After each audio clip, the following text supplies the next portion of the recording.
Fine to the fact that they seem to be politicizing everything now. It's still possible to come up with this council. Why not? Which they will listen to. The chief responsibility of His Excellency Jonathan Goodluck, who is my president and commander-in-chief, after swearing by the Bible, as Muslims, we must respect and comply with his directive. What he does is to call, look, I have about half the population of Nigeria, or a third, or whatever thing it is, nobody has a census speaker, but there's a critical mass there we have, which is causing a lot of problem in a section of my country. And I have now said, there is the amalgamation 1914 to date. Nigeria is one centenary. Nobody is now talking about 50 years post-independence, 100 years. So we've been living together. What the hell is happening in northern Nigeria now? Why are you learned people? I was sitting down with the U.S. Consulate General, I think during one of the Zakat ceremonies about 2 weeks there in the Syrian mosque. I was on the high table by virtue of the presidential candidate and all these other things. And he said, Salaam alaikum. I was so impressed with the American Consulate General. And during the Zakat, and he, you know, I was telling the visa officer, the officer, U.S. officer, I mean, I was talking to them because, at least for now, the leadership of the world is the United States of America. I said, look, we don't have such kind of council. At the end of the day, any white man, a Korean, a Saudi is an enemy to Islam. Anybody who is doing immunization based on the interpretation of somebody is an enemy to Islam. So before you know it, okay, I'm now the king, I'm now the judge, and then I'm the executioner. So that's what's happening. We need to have a very robust Islamic council based on the requirements. Are you well traveled? Have you passed the number of ages? Have you read the Bible? Have you read the Torah? Have you read the Genesis to Revelation to know that the book of Ecclesiastes says this and that? People like this of erudition, well traveled, you know, who have known this, form that council. It's not there. Perhaps I think maybe there's light in all of this talk that we should also have licensed preachers, because if truly we it's not about license. You can have an idiot who will just go and fake a license. I'm talking about real people that have been certified. It will be very difficult for an idiot to come fake a license, because then a lot of idiots have taken driving licenses. As it is now, we have loads and loads of people who go to mosque and so many other places. They preach and will try to incite people, just like the young man, like the young man you saw. But it's not about license. It's about constitutional authority accepting the reality that this thing cannot go on. You know, right now a lot of Muslims, majority of the Muslims are not happy about the representation of Islam being given by some of these militants and some of these extremists and all that. But there's nothing they can do. So you need to have a constitutional authority as quickly as possible. The time is yesterday. It's not even today. We don't have that in Nigeria. But isn't it something, I mean, you already said that even that, creating that particular constitutional authority is going to be a problem of sorts. No, I didn't say it's a problem. It's a challenge for His Excellency, because he has all the powers. He's the chief security officer. If you go to the governors in the state, he said, look, I am just in photo trick chief security officer. I still need to go to the commander-in-chief of the armed forces, who is there centralized in Abuja. He has no clue what is happening on the ground here in the local council. So we chiefs, we have what is happening. We know the crooks, but there's no power without authority.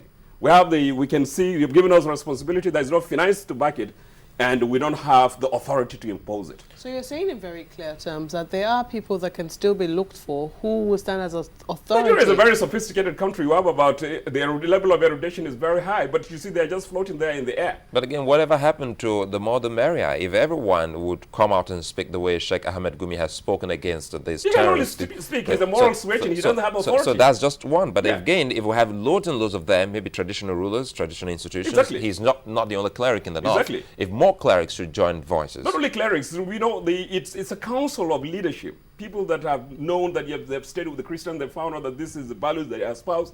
3/4 of the values, I think Galatian or something I was reading. He said, look, he doesn't like drunkards and all that. I said, so I think the Bible is also espousing Sharia there. You know, all these kind of things. You know, people that know all these other things, comparative religion. When I was in Oxford, there's this Islamic center in Oxford University there. They bring in the Jews, they bring in the Christians, they bring in the people who they discuss issues, and at the end of the day they take a position. Do we have that kind of thing? Everybody is suspicious of the other faiths, even though all the faiths are talking about the same thing, to a greater extent. But from the look of things now, the way things are turning out, as you say, they want to do something, but they can't do anything about it. Who? I mean, those who are giving, the militants who are giving the Muslim a bad name. You say the guy, the other chaps can, how did you even put it, that the real Muslims really want this bad impression, this bad image about Muslims stopped. What did they begin to speak up individually? It's not about speaking up. You see, society is not moral suasion. Society needs to have authority. And that authority is formed by right now, the constitution of the country gives three tremendous amount of powers to the presidency. And that's why I keep on referring to the presidency. So politics plays a role here. Politics is key, because politics now, if your commander-in-chief now has the powers to deploy, he's the chief security officer, he tells this.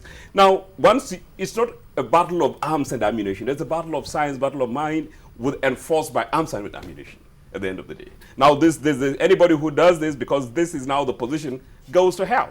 That's how it goes. You can do that in America and go scot-free. Look, we can do that in Oslo with Breivik. He came back and he just didn't like those people that are having a good time in Oslo, so, and he didn't gun them down. Immediately, the security arms moved. Why did you do this? It doesn't make sense. So he's now behind the bars. What if remember that there was a policy that the government came up with some time ago, taking the Almajiris off the streets, taking them back to the problem is that if you don't do a thorough research, it's not the Almajiris, lovely young boys there. A lot of them were there. Oh, allegedly man of God, because during my senatorial campaign and all that. These guys are totally innocent young. Yeah, any problem that comes, Almajiris. Look, let me tell you the whole history of Almajiris. Maiduguri Center of Peace, they used to bring them with the DAP. People that had just gone, they are selling these tomatoes, shushanas, they sleep with the girls here and there, and before you know it, bam, everybody is pregnant, and somebody delivers and everybody runs away. And so the children now are loaded in the DAP, and then Maiduguri Center of Peace, they used to come, welcome to Maiduguri, they just dislodge them.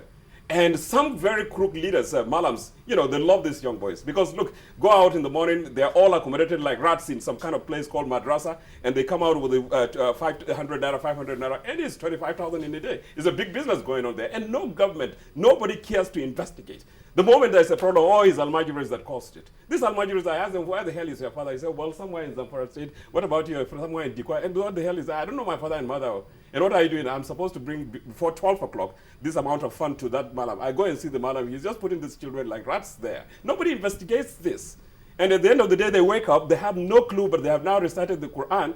They are very good at Bismillahir Rahmanir Rahim, so. They become leaders of the mosque. That's what is happening. But again, I think you have a point also with what I'll go back because it's a news report with what Gumi has said. Let's get a quote from him here. He says, well, people that are neither specialists in Islamic law or specialists in medical sciences go public with such a fatwa in clear contradiction of the Quran. That's what I was saying. That is exactly what you're saying. That's what I was saying. That is why Chamberlain and all of us were saying that we need more of the Gumis to speak up because it does a start. Because when you talk about empower, but we have the Grand Cadis. They're still very much there. They're not empowered. That's an institution. Exactly. They're not empowered. Okay, now it's they can only appeal on marriage and all these other things. Real issues of substance that affect the life of the generality of the people in terms of, hey, now Islam is saying we are anti-immunization. One of the guys, I asked him, he said, no, Islam doesn't like immunization, that it's when you are sick, you fall. And I was just scratching my head. From where the hell did this guy get his own idea about Islam against immunization and all that? I know for sure that there is Islamic medicine that tells you that there are only two key medicines in the world, which is i.e. the Holy Quran for you to spiritual and all these other things, and then honey. Because authentic honey has been scientifically proven in so and so. But what about surgery? What about when your legs get broken? Honey can't cure it. You need orthopedic hospitals and all that kind of a thing. So you need both the scientific realm and the spiritual realm, the cultural realm, the dynamics taking place on the grassroots. People of that erudition in a circle, forming a critical mass of people say, okay, now you constituted, you have your budget, including Christians, because it's not only about this, including with the free thinkers. I remember reading Wole Soyinka's Orisi, is it Orisa or Orisi or something, some of these traditional Africa, that they have their good values. Why not? We can bring in some of these good values and say, hey, but you're not going to slaughter individuals like you did in the Things Fall Apart of Chinua Achebe, where this Ikefe Inefuna was taken to the evil forest and things like that. These are unacceptable. And when you want to chop chopping the hand, there are requirements that the young man had, the society had provided for him. There is full employment, and in spite of this, the idiot went and stole. Is there full employment in Nigeria for you to chop the hand? You are saying that they should have authority, but the basis of most religions is the moral suasion. And that's why it didn't work. That's why in Europe and all these other places where religion was taken to the background is now coming to the forefront. Because what is religion? It's philosophy in management. It's about ethics.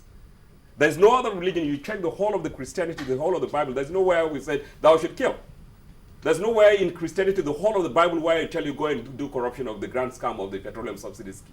So it's those values that you find in the contemporary law are derived from those old values that came from religion, from Buddhism, from Hinduism, from Islam, from Christianity, from Torah.